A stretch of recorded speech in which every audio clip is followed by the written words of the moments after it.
ಆಸ್ತಿ ವಿಚಾರಕ್ಕೆ ಅವತ್ತೇ ನಮಗೆ ಎಂತೆಂಥ ಘಟನೆಗಳು ನಡೆದಿವೆ.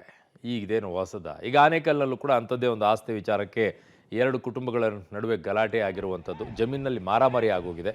ಕೃಷ್ಣದೊಡ್ಡಿಯಲ್ಲಿ ಆಗಿರೋದಿದು. ಗ್ರಾಮದ ಸರ್ವೆ ನಂಬರ್ 48ಕ್ಕೆ ಸೇರಿದಂಥ ಜಮೀನು ಮಾಲೀಕತ್ವದ ವಿಚಾರವಾಗಿ ಮುತ್ತರಾಯಪ್ಪ ಹಾಗೂ ಮುನಿರಾಜ್ ಕುಟುಂಬಗಳ ನಡುವೆ ಕೆಲ ಕಾಲದಿಂದ ಒಂದಿಷ್ಟು ತಕರಾರಿತ್ತಂತೆ. ಜಮೀನು ಪೂರ್ವಜರಿಂದ ಬಂದದ ಆಸ್ತಿ ಅಂತ ಮುತ್ತರಾಯಪ್ಪ ಕುಟುಂಬದವ್ರು ಹೇಳ್ತಾ ಇದ್ದಾರೆ. ಮುನಿರಾಜು ಅನ್ನೋರು ಅಕ್ರಮವಾಗಿ ದಾಖಲೆ ಸೃಷ್ಟಿ ಮಾಡಿ ಜಮೀನು ಮೇಲೆ ಹಕ್ಕು ಸಾಧಿಸಿದ ಅಂತ ಆರೋಪ. ಸೊ ಹಾಗಾಗಿ ಇವತ್ತೊಂದಿಷ್ಟು ಗಲಾಟೆಗಳಾಗಿದೆ. ಹೊಡೆದಾಡ್ಕೊಟ್ರಿ. ಪೊಲೀಸರು ಭೇಟಿ ಕೊಟ್ಟಿದ್ದಾರೆ, ಪರಿಶೀಲನೆ ಮಾಡಿದ್ದಾರೆ, ಅಷ್ಟೇ. ಅವ್ರು ಇನ್ನೇನು ಮಾಡ್ತಾರೆ? ಆಮೇಲೆ ಕ್ರಮ ಕೈಗೊಂಡಿದ್ದಾರೆ, ಹೇಳಿಕೆಗಳನ್ನು ದಾಖಲಿಸ್ಕೊಂಡಿದ್ದಾರೆ. ಪೊಲೀಸರು ಕರೆದ್ಬಿಟ್ಟು ಸೆಟಲ್ಮೆಂಟ್ ಮಾಡ್ಕೊಳ್ತಾರೆ. ಸತ್ತಾಗ್ಲೂ ನಿಮ್ಮನ್ನ ಜಮೀನಲ್ಲಿ ಉಳಲ್ರು, ಯಾಕರೋ ಹೊಡೆದಾಡ್ಕೊಳ್ತೀರಾ? ಏನು ನಿಮ್ಮ ಜಮೀನು ನಿಮ್ಮನ್ನು ಉಳ್ತಾರಂತ ಅಂದ್ಕೊಂಡಿದ್ದೀರಾ? ಸುಡೋದಾರೆಲ್ಲ ಸ್ಮಶಾನದಲ್ಲಿ ಹಾಕ್ತಾರೆ, ಇಲ್ಲಾಂದ್ರೆ ಅಲ್ಲಿಗೆ ಹಾಕ್ತಾರೆ. ಏನಕ್ಕೆ ಇಷ್ಟೊಂದು ಜಗಳ ಮಾಡ್ಕೊಳ್ತೀರಾ ಜಮೀನು ವಿಚಾರದಲ್ಲಿ? ಏನಿದೆ ಅದನ್ನು ಬಗೆಹರಿಸ್ಕೊಂಡು ಕೂತ್ಕೋಬೇಕು.